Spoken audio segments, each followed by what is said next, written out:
할렐루야. 반갑습니다. 제가 왔다는 걸 기억하시는 분들은 평생 치매에 걸릴 염려가 전혀 없으신 분들이고, 저도 기억이 안 나는데,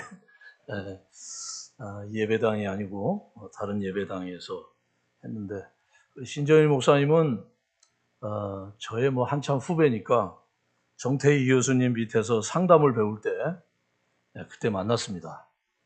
그래서 매년 들어올 때 가끔 같이 만나 교제하고 그러는데, 내년에 일광교회에 제가 이제 들어오기 전에 미리 설교를 짜가지고 들어오거든요. 이거 다음 주에도 가고 다 짜여 있는데, 내년에 일광교회에 설교할 수 있을까? 그랬더니, 연락 주세요. 그래서 이번에 미국에서 연락했더니, 갑자기 일일 부흥회를 해달라 그래서, 미국에는 오후 예배가 없어요. 여러분, 미국 좋습니다. 미국에 오세요. 미국은 오전 예배만 있어요. 그러니까 강사들이 오면 오전에 세울 수밖에 없는데, 한국은 오전에 잘 안 세워요. 다음 주에 제가 광명시에 설교하러 가는데, 그 교회도 오후에 오라 그래서, 그런데 오전부터 강단에 세워주는 이 사랑이 얼마나 큰지. 오늘 사모님 만났는데 하나도 안 늙었어. 그래서 내가 짜증이 나더라고요. 그랬더니 또 우리 사모님이, 목사님도 안 늙으셨어요. 그래가지고 우리는 그냥 만나면 우리는 변한 게 없어요. 그죠? 애들을 보면 놀래죠. 여러분, 24년 전에 저는 40대였어요. 이제 그 다음엔 나이 안 밝히겠어요. 여기 이렇게 둘러보니까 우리 또래들이 많은 것 같아요. 오자가 들어가요. 오자가. 그러니까. 근데 또 이렇게 강단에 세워준 우리 목사님 너무 고맙고 감사하고, 또 이렇게 이 교회에서 25년, 6년 동안 이렇게 한 교회에서 신실하게 목회하는, 왜 신신지 알겠더라고요. 이렇게 여러분 모습을 보니까 여러분의 눈이 참 따뜻해요. 이렇게 목사님 쳐다보는 눈도 따뜻하고. 근데 오늘 오전 오후 우리 말씀을 나누면서 좀 깊은 하나님의 은혜를 체험할 수 있기를 바랍니다. 여러분 다 아는 얘기부터 시작할게요. 여자들이 들고 다니는 핸드백이 명품인지 짝퉁인지 구분하는 방법이 있잖아요. 비가 올 때 머리에 들고 뛰면 짝퉁입니다. 가슴에 안고 뛰면 명품이에요. 레스토랑에 갔을 때 의자에 가지런히 모셔놓으면 명품이에요. 근데 아무데나 놓으면 그건 짝퉁이에요. 먼지가 묻었을 때 손수건을 꺼내서 호호 불면서 닦으면 명품이에요. 손으로 문지르면 짝퉁이에요. 우리 예수 믿는 여성들이 새벽 예배 들고 나오는 핸드백은 거의 짝퉁이에요. 그러나 주일 아침에 폼 잡고 들고 나오는 건 명품이에요. 중요한 건 뭐냐 하면, 명품 시계를 차고 명품 옷을 입고 또 명품 안경을 쓰고 명품 핸드백을 들고 다니는 게 중요한 게 아니라 내가 명품이 되면 되는 거예요. 그러면 다 명품이 되는 거예요. 다. 자, 옆 사람하고 인사합시다. 명품이 됩시다. 그래서 우리 일광교회 역사가 얼마나 되는지 모르지만은, 그렇게 귀한 목사님 26년, 25년 목회를 함께 해온 이 교회가 이 동네에서 명품 교회가 되기를 주님의 이름으로 축원합니다. 인생은 언제 어떻게 어디에 태어나느냐로 갈라집니다. 여자로 오느냐 남자로 오느냐, 어느 나라 어느 민족으로 어느 인종으로 태어나는가에 따라서 삶은 극한 상황에 처할 수도 있고 평생 안락하게 살 수도 있습니다. 저는 미국에 가서 영주권이 늦게 나왔어요. 그래서 정말 오랜만에 인천공항에 내렸을 때 깜짝 놀란 건 다 한국 사람이라는 거. 이게 저희 굉장히 충격이었어요. 미국은요, 나가면 다 달라요.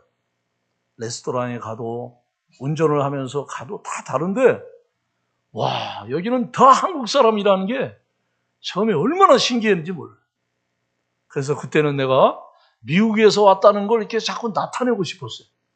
그래서 은행에 가서 자매하고 제가 미국에서 왔는데요. 뭐 이러고 또 어디 가서나 미국에서 왔는데 근데 감기가 걸렸어요. 이비인후과를 갔어요.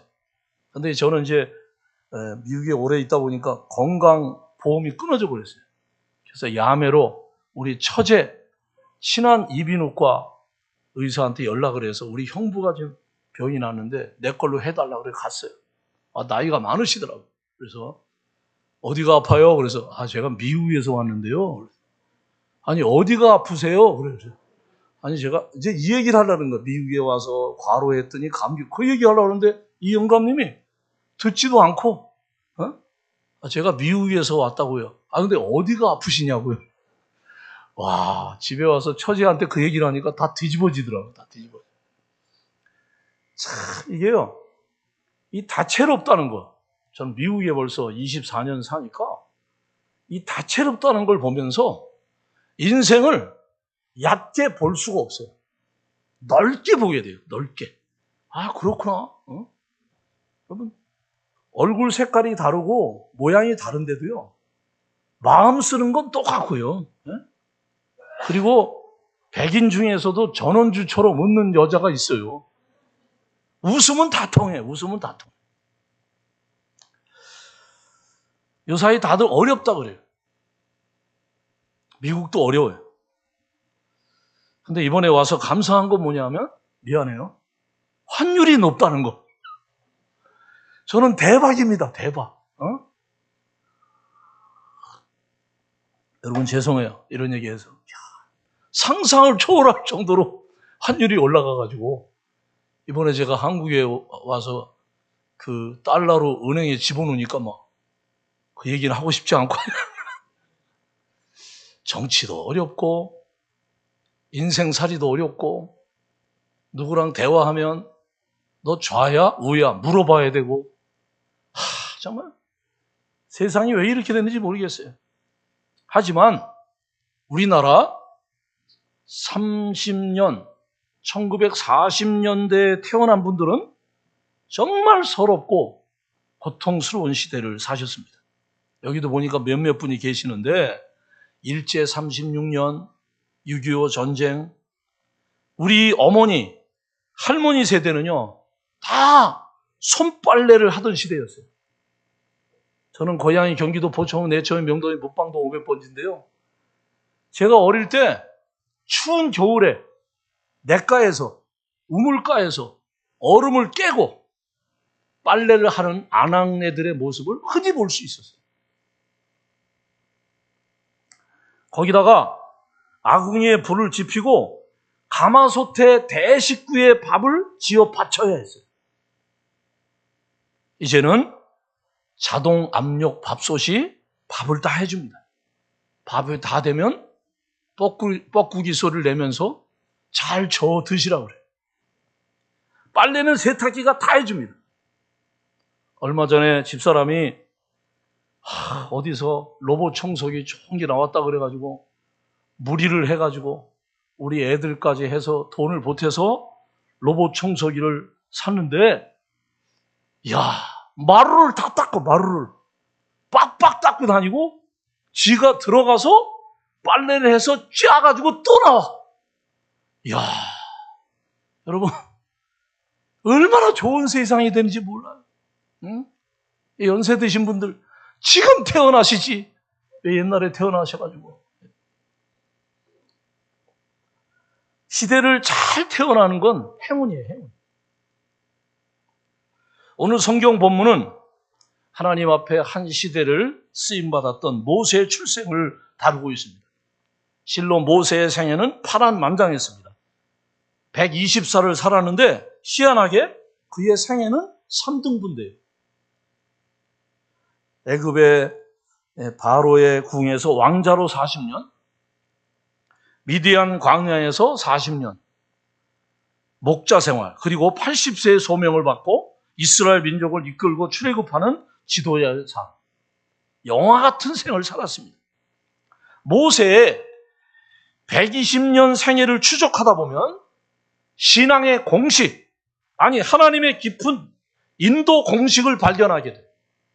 수학이나 과학은 공식이 있습니다. 그 공식을 따라가면 문제가 풀리게 돼 있어요. 그런데 인생의 난제는, 하나님의 뜻은 기도로 풀어야 돼요. 방법이 없습니다. 여러분, 어렵습니까? 기도하라는 하나님의 사인이에요. 공식이 기도입니다. 교회고 사업이고 가정이고 개인이고 모든 문제를 푸는 공식은 기도입니다. 기도를 놓치면 다 놓칩니다. 기도줄을 잡아야 풀립니다. 여러분, 말씀으로 풀어야 돼요. 성령으로 풀어야 돼요. 내 머리로 풀면 일이 더 꼬여요. 오늘 여러분이 너무나 잘 아는 갈대상자를 묵상하면서 세 가지 대지로 말씀을 나누고자 합니다. 첫째로 내려놓음이에요. 창세기 마지막 부분은 믿음의 사람 요셉이 애굽의 국무총리가 돼서 7년 기근을 맞이한 나라와 주위의 여러 민족을, 가족 70명을 구원해내는 기사로 마무리가 됩니다. 출애굽기에 들어서면 그 요셉을 전혀 모르는 바로 왕의 행포로 고통받는 이스라엘 백성들이 그려지고 있습니다. 점점 번성해가는 이스라엘 민족을 견제하기 위해서 산파, 젊은 사람들은 잘 모르니까 옛날에는 아기를 받아내는 직업을 가진 분들을 산파라고 불렀어요. 산파들을 통해서 딸은 살리고 아들은 죽여라 명령을 내리지만은 하나님을 두려워하는 산파들로 인해 정책이 실패로 돌아갑니다. 그러자 왕은 아예 이번에는 이스라엘 민족 스스로 아이를 낳았을 때 딸은 기르고 아들은 나일강에 버려라, 이런 끔찍한 명령을 내립니다. 그때 마침 레위 지파 아므람과 요게벳이 결혼합니다. 그런데 하필 그 추상 같은 명령이 떨어졌을 때에 아이가 들어서고 부인 요게벳은 아들을 낳게 됩니다. 성경은 이렇게 말합니다. 그 여자가 임신하여 아들을 낳으니 그가 잘생긴 것을 보고 석 달 동안 그를 숨겼으나. 부모의 눈에 안 잘생긴 아이가 있을까요? 누가 뭐래도 자기 아이가 제일 잘생겨 보이는 거예요. 그래서 성탄절에 여기서 아이들이 재롱잔치 할 때 내 아이밖에 안 보여요. 내 손자, 내 손녀밖에 안 보여요. 그게 내 새끼예요. 그런데요, 정말 모세는 인물이 좋았던 것 같아요. 여러분, 인물 좋은 거, 여러분 축복입니다. 잘생긴 거, 또 여자분들 중에 예쁘게 생긴 거, 그거 복이에요, 복. 여러분, 할머니들도요, 박보검이 다 좋아해요. 예? 우리 남자들만 뭐 예쁜 아이돌을 좋아하는 게 아니에요. 왜냐하면 일단 잘생긴 남자를 만나면 기분이 좋아져. 또 아닌 척 하는 거 봐봐. 우리 남자들이요, 저는 저 청량리의 홍릉교회에서 어릴 때부터 자랐는데, 그냥 우리들끼리 막 시끄럽게 떠들다가도요, 예쁜 여자 청년이 나타나면요, 품격이 달라져요, 벌써. 야, 여러분, 잘생겼다는 거 감사하시고, 예쁘다는 거 감사하세요. 별로 많지는 않으신 것 같은데, 하여간. 야, 정말. 요새들은 하도 가꿔서 그런지 어쩌다 한국에 와보면 전철에서, 어제도 전철 타고 다녔는데 다 예뻐 보니까 다 예뻐. 그럴 수밖에 없는 게 피부를 예쁘게 가꾸니까. 그죠? 그래, 여러분, 밤마다 붙이고 주무세요. 내가 요새는 이제 호텔에 지내지만 처음에는 처제네 집에 와서 지냈는데 밤마다 붙이고 자더라고요. 무서워. 깜짝 하얀 게 나타나가지고 뭔가 그랬더니, 여러분, 관리하셔야 돼요, 관리. 성경에는 짝이 있어요. 구약과 신약이 다 짝이 있어요.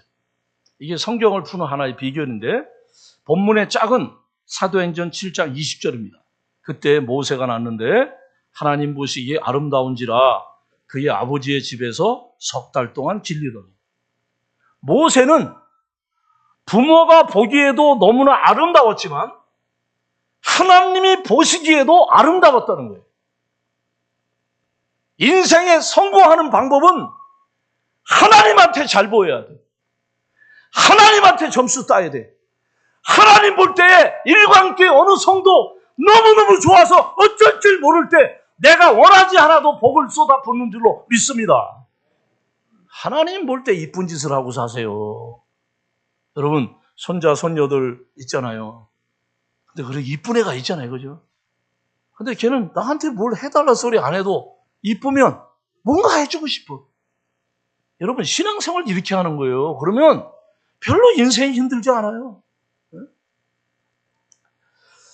하지만 아이가 100일이 다 되어 가면서 울음소리가 커가고 결국 더 이상 숨겨 키울 수 없게 되자 결단을 하고 나일강에 버려야 하는 상황이 되었습니다. 그대로 버릴 수는 없었습니다. 그래서 갈대 상자를 준비합니다. 온 정성을 다해 물이 들어오지 않도록 몇 번을 감싸고 감싸 그 안에 아가를 넣고 강에 흘려보내게 됩니다. 본문의 갈대는 나일강 진흙밭에 무성했던 파피루스를 말합니다. 이 상자로 번역된 히브리어를 테바라고 합니다. 테바. 근데 히브리어 테바가 구약 성경에 딱 2번 나와요. 노아의 방주가 테바예요. 그리고 오늘 본문에 모세가 누웠던 갈대 상자가 테바예요. 노아의 테바를 통해 8식구가 구원받았고 오늘 본문의 테바를 통해서 모세가 구원을 받습니다. 모세는 아무 영문도 모른 채 부모에게 버림을 받고 나일강에 버려집니다. 그것도 태어난 지 겨우 3달 만에 말입니다. 그 나일강으로 떠내려가다가 악어를 만날지도 모릅니다. 결국 물에 빠져 익사할 수도 있는 상황입니다. 그렇게 갈대 상자는 갈대숲에 위태롭게 걸쳐져 있습니다. 독일의 철학자 말틴 하이데거는 인생은 던져진 존재다라고 했습니다. 자, 물어봅니다. 어떻게 인생이 내 뜻대로 되던가요? 여기 연세 드신 분들, 이제 중년을 넘어서신 분들, 인생이 내 뜻대로 되던가요? 노력해도, 땀을 흘려도, 밤잠을 포기하고 애를 써도 인생 만만하지 않습니다. 여러분, 자식, 내 마음대로 돼요? 저도 이제 금년에 목사 된 지 40년인데 제가 성도들을 들여다보면요. 자식은 마음대로 안 돼. 그래서 그런 말이 있어요. 네 인생이 네 마음대로 안 된다는 것을 알게 하기 위해서 자식을 줬다는 거예요. 난 요새 한국에 오면 설교로 다니면서 이 얘기예요. 아니, 키워줬으면 알아서 취업을 하고 알아서 결혼을 하고 결혼을 했으면 애를 낳아야지. 야, 우리 친구들도 그렇고 하여간 그렇지 않은 집이 많아요. 잘된 집은 여러분 기적입니다. 기적. 내 뜻대로 안 돼요. 에? 그래서 살다 보면 어쩔 수 없이 내려놓아야 하는 때를 맞이합니다.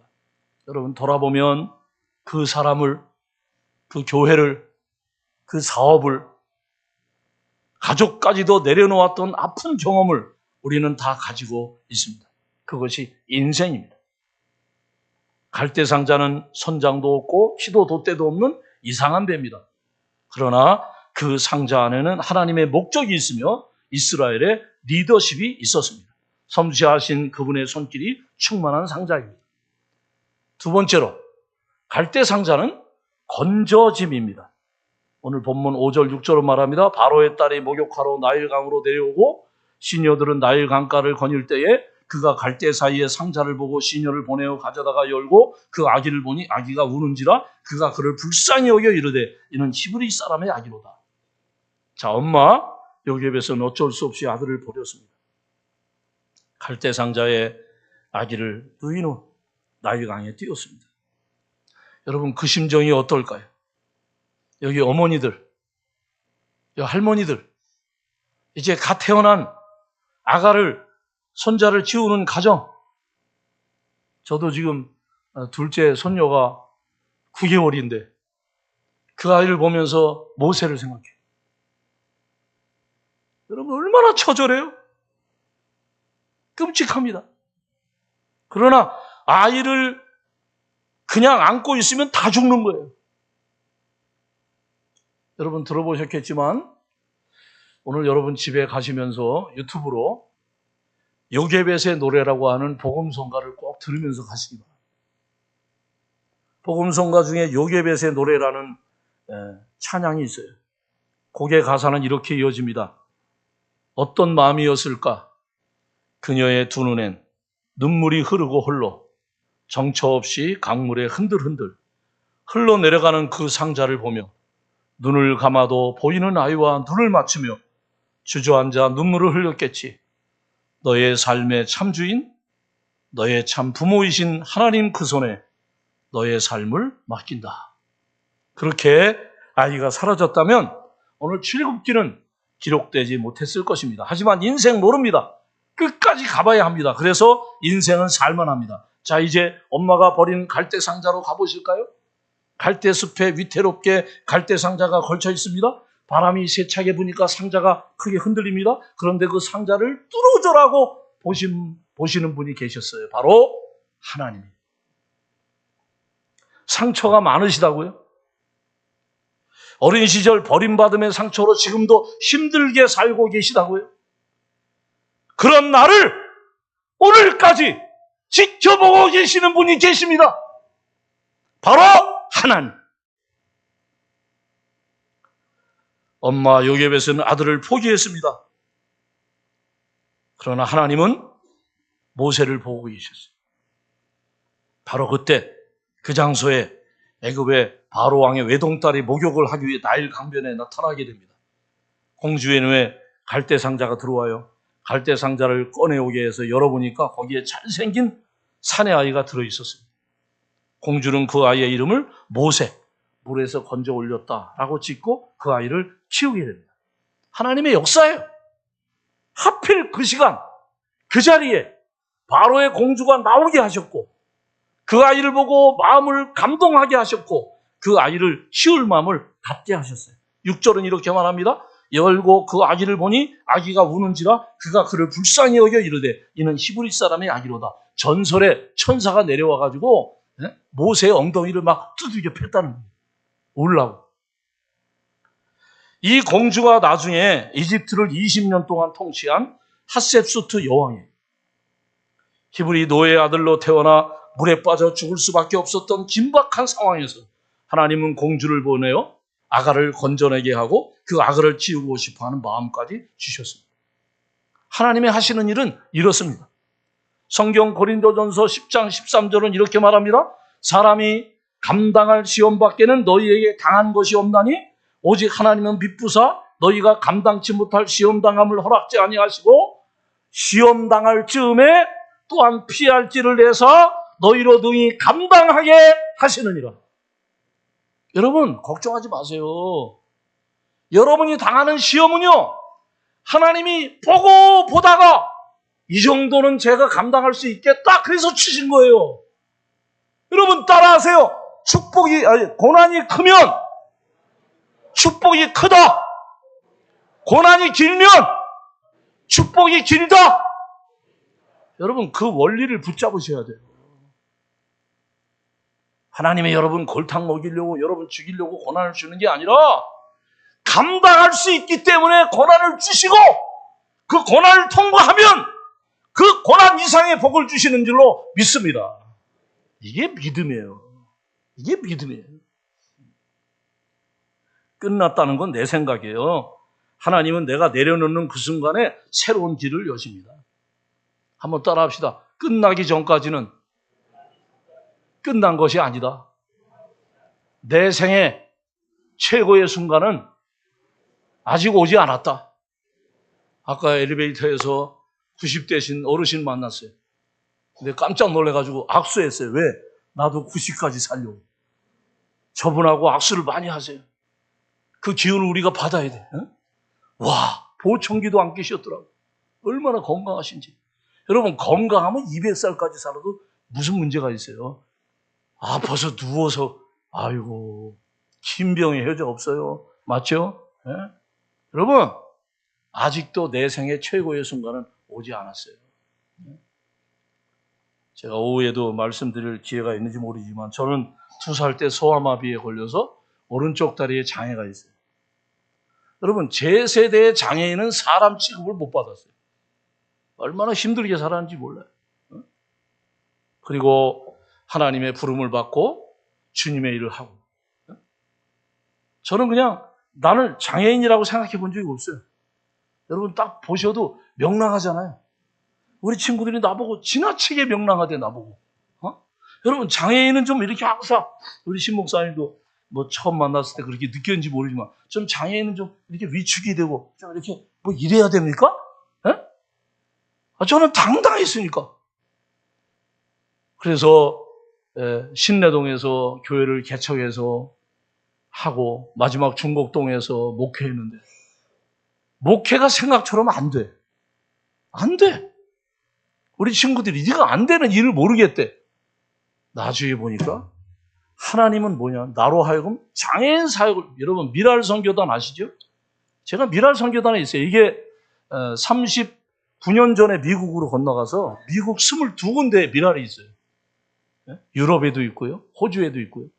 근데 하나님은 필라델피아가 내가 마지막 사역할 목적지였더라고요. 가보니까. 그건 난 모르고 여기서, 여러분, 하나님의 목적이 다 따로 있어요. 그래서 제가 사실 오후 예배 드리면서 특송을 하려고 그랬는데, 지금 좀 특송을 하려고 그래요. 그래서 여러분이 너무나 잘하는 찬양이에요. 너는 내 아들이라. 이 찬양은요, 어떻게 보면 내 인생과 너무 닮았어. 그래서 여러분, 제가 먼저 자랑을 좀 하고, 작년에 우리 총신대학교 신학대학원 총동문회에서 자랑스러운 총신동문상을 줬어요. 우리 79회 중에 저밖에 없어요. 우리 79회가 수영로교회 이규현 목사, 저하고 친한 삼일교회 송태근 목사, 광명교회 최남수 목사 다 동기인데 제가 유일하게 자랑스러운 동문상을 받았어요. 그리고 작년에 책을 냈어요. 책 이름이 뭔지 아세요? 나는 춤추면서 걷는다. 그래서 이번에 북콘서트 하러 왔어요. 4월 25일 날 안양에서 하니까 너무 머니까 오지 마시고 기도만 해주세요. 찬양하겠습니다.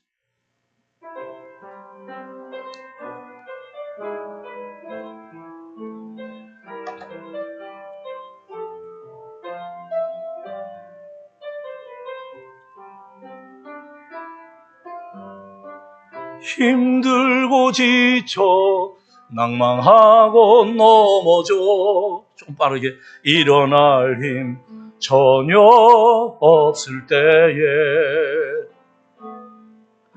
조용히 다가와 손잡아 주시며 나에게 말씀하시네. 나에게 실망하며 내 자신 연약해 고통 속에 눈물 흘릴 때에 못자국 난 그 손길 눈물 닦아주시며 나에게 말씀하시네. 너는 내 아들이라 오늘날 내가 너를 낳도다. 너는 내 아들이라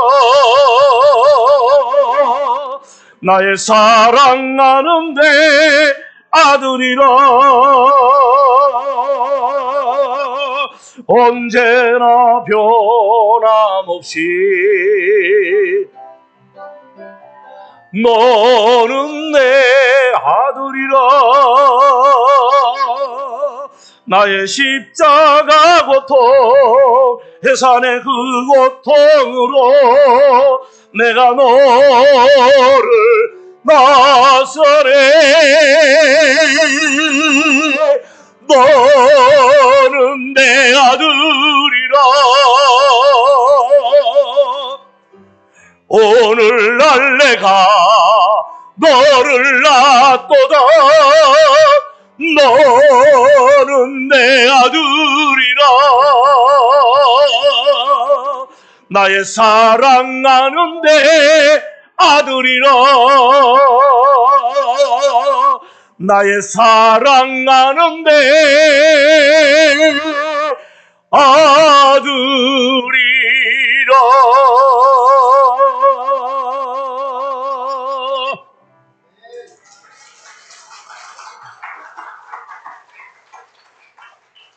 여러분, 제가 할 얘기 많아요. 여러분, 정말 죽고 싶을 때 많았어요. 포기하고 싶을 때 많았어요. 근데요, 기도로 버티니까 이런 날이 오더라고요. 저는 큰애는 딸이고 둘째는 여자예요. 너무너무 결혼도 잘했어. 사위들이 너무너무 좋은 애들이 들어왔어. 믿음 좋고 인물 좋고 집안 좋고. 그리고 예쁜 손자, 손녀를 낳아줬어. 엄청난 축복을 누리며 살고 있어요. 여러분, 버티세요. 기도로 버티세요. 여러분, 힘들죠? 버티세요. 그럼 좋은 날이 와요. 설교가 길어지니까 빨리 가겠어요. 처음에 뭐예요? 내려놓음. 두 번째, 건져올림. 마지막 세 번째, 하나님의 돌보심이. 모세는 어쩔 수 없이 버려졌어요. 그런데 이 버려진 인생을 애굽의 바로 왕의 딸이 건져냅니다. 그리고 그 아이에 대한 동정심을 넘어 마침 자녀가 없었어요. 이 공주에게. 그래서 자신의 아들로 입양해서 아들을 키우려고 하는 감동이 일어나요. 그때 더 놀라운 하나님의 돌보심의 역사가 전개되는데요. 오늘 성경의 7절에서 9절을 보면요. 공주가 그 아이를 건져내니까 모세의 누이 미리암이 숨어 있다가 달려가잖아요. 달려가서 공주님, 이 아이를 먹일 유모가 필요하지 않아요? 필요하지? 제가 유모를 소개해 드릴까요? 그래. 그러면 그 유모를 소개해 주면 내가 그 합당한 값을 지불할게. 근데 여러분, 성경을 깊이 보면요, 이게 이해가 안 가요. 왜냐하면 보세요. 모세 위에 아론이라고 하는 형이 있었어요. 몇 살 차이인지 아세요? 3살 차이예요. 그럼 지금 형이 3살이에요. 그죠? 그럼 미리암이 2살이 많으면 5살이고 3살이 많으면 6살이에요. 여러분, 지금이 아니라니까. 요새 애들은 너무 영악해. 아유, 우리 손자가 3살인데 천재인 것 같아. 근데 다른 사람한테 얘기하면 자기 애들도 그렇대. 요새 애들은 너무 영악한데요. 여러분, 수천 년 전에 5살, 6살 여자의 말을 들어요? 여러분, 성경을 좀 생각을 하면서 보세요. 아니, 10몇 살 먹은 여자애가 온 게 아니고요. 이게 눈물 날라 그러는데 조그만 애가 와가지고 유모를 소개시켜준대. 근데 거기에 공주가 오케이 사인을 해. 이게 영권이에요. 영권. 영권이 있어야 돼. 영권이. 자녀를 키워도 영권이 있어야 되고요. 사업을 해도 영권이 있어야 돼. 주의 일도 영권이 있어야 돼. 믿습니까? 지금 한국교회가 영권을 잃어버렸잖아요. 이게 설교가 길어지니까 여기서 절제해야 돼, 내가. 나는 설교하다 열받는 스타일이야. 우리 신목사님은 항상 차분하시잖아. 난 저런 분들이 부러운데 저런 분들은 나를 또 부러워해. 야, 좀 주여 차분하게 하옵소서. 그 아이의 말을 들어.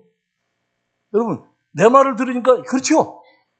5살짜리 6살짜리 와가지고 유모를 가. 야, 내가 지금 공주야. 이럴 수 있잖아요. 그런데 그 아이한테 오케이 사인하는데 이 애가 누굴 데려와요? 엄마를 데려와요.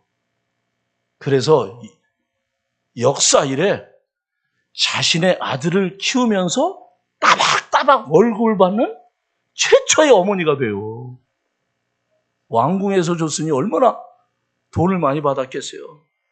이게 은혜입니다, 여러분. 이게 은혜예요. 왜 하나님을 여러분의 머릿속에 넣고 믿으세요?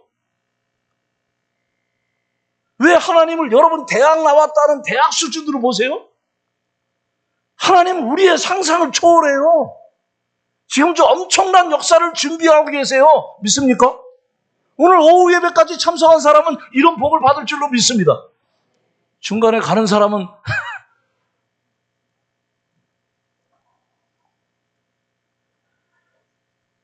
요게벳이 버린 아들이 자기 품에 돌아왔어. 야, 좀 우리 감독을 좀 같이 해봐요. 그 갈대 상자에 누워서 버린 아이가 내 품으로 돌아왔어. 얼마나 좋았을까? 그럼 그 아이를 뭘로 키웠겠어요? 기도로 키웠지, 기도로. 기도해야 되고, 기도하고. 그래서 그 아이가 나중에 40이 되었을 때 민족을 구원할 마음을 얻게 된 건 어머니의 기도예요. 기도밖에 없다니까? 에? 할머니, 할아버지들, 에? 우리 어머니, 아버지들, 기도밖에 없어요, 방법이. 여러분, 저는요, 이 다리가 이러니까, 아이고, 제가 제일 친한 친구가 삼일교회 송태근 목사예요. 우리는 욕하는 사이. 욕하면서 친해서 욕하는 사이인데. 여러분, 저도요, 두 다리 튼튼했으면요, 큰 교회 부목사로 얼마든지 가서 내가 스펙을 쌓고, 나도 여러분이 이름을 아는 유명한 목사가 돼 있을 거예요. 그런데 다리가 이러니까 이력서를 내서 장애가 있다 그러면 아예 안 받아. 그래서 신내동에 개척을 한 거예요. 예? 여러분, 제가 이렇게 불합리한 한국에서 살았어요. 그런데 내가 할 수 있는 건 기도밖에 없어요. 기도밖에. 내가 바라볼 분은 하나님밖에 없어. 그래서 하나님 앞에서 울고, 하나님 이거 아니잖아요. 그러다 보니까 오늘 여기까지 왔어요. 여러분, 내가 무슨 크게 성공한 목회자는 아니지만요, 여러분, 하나님이 여러분을 케어하시는 줄로 믿습니다. 걱정하지 마세요. 염려하지 마세요. 우리의 일생이 하나님의 손안에 있습니다. 때때로 우리가 버려진 것 같은 처절한 상황에서도 하나님 우리에게서 시선을 떼지 않으시고,